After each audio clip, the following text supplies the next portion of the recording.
cost estimator. There's probably not a more unfortunate name than that, right? If you say, what do you do, daddy or mommy?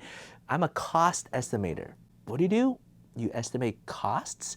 It doesn't sound very sophisticated or difficult. If you have any friends that are actual cost estimators, you would know how complicated it is and how stressful it is. They work crazy hours, project management, sales, engineering, all rolled together. It's extremely complicated, but somebody just named it terribly. So today's story is about how we help this mom and pop construction company help this foreign national from China who has an engineering background come in to do this cost estimating job. Let's go. Hi everyone, my name is Joseph Tsang. I'm the managing partner here at Tsang Associates, where we solve legal problems with creative solutions. So the legal problem is this mom and pop shop wants to file an H-1B application for this foreign national to come in to do a job called Cost Estimator. Now, if you look at that name itself, it's just really not that great. What does that actually mean? That actually means you're estimating exactly how much this project is going to cost, the project management of each individual step, and the people you're managing, right, to make all this happen is not just the floor guy, the ceiling guy.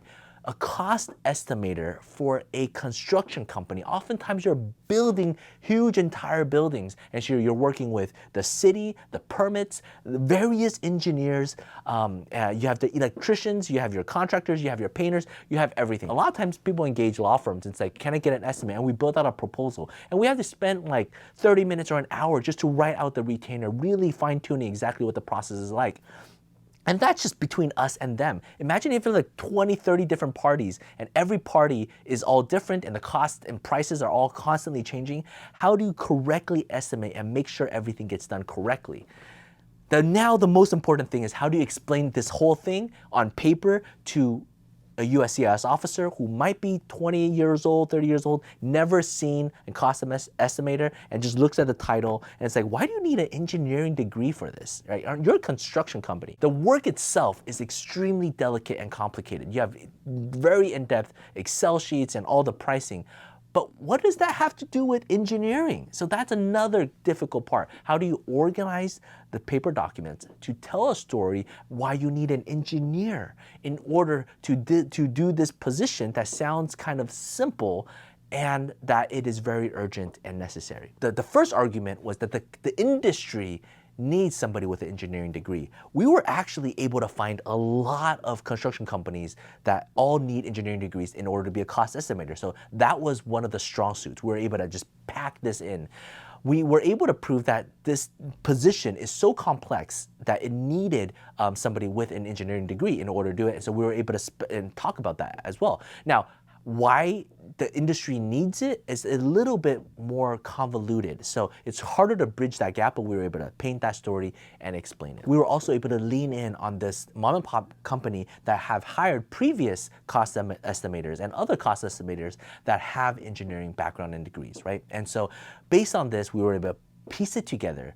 We were able to show common to the industry because other people do it, they do it, and the position was highly complex. Now, if that was it, that would be just too easy, wouldn't it, right? So we wanted to do more to prove that beyond a reasonable doubt that this case should be approved. So on top of just generally what the law requires, we also spent a lot of time on the qualifications of this particular individual because, you know, some of the degrees was a foreign degree overseas, so we needed to do equivalency evaluation. So we went through the transcripts and we talk about the different things that they learned. We also use all the different certifications and practical training experience that this individual had in the US while they were learning and studying, so they were able to use that experience to prove that they were able to do the job and do the job well. We emphasized the qualifications of this particular individual, why the company really needed this applicant to do this job, and then why the industry is a common standard. We put together this big application, filed it, and the case was approved. This was a really difficult case.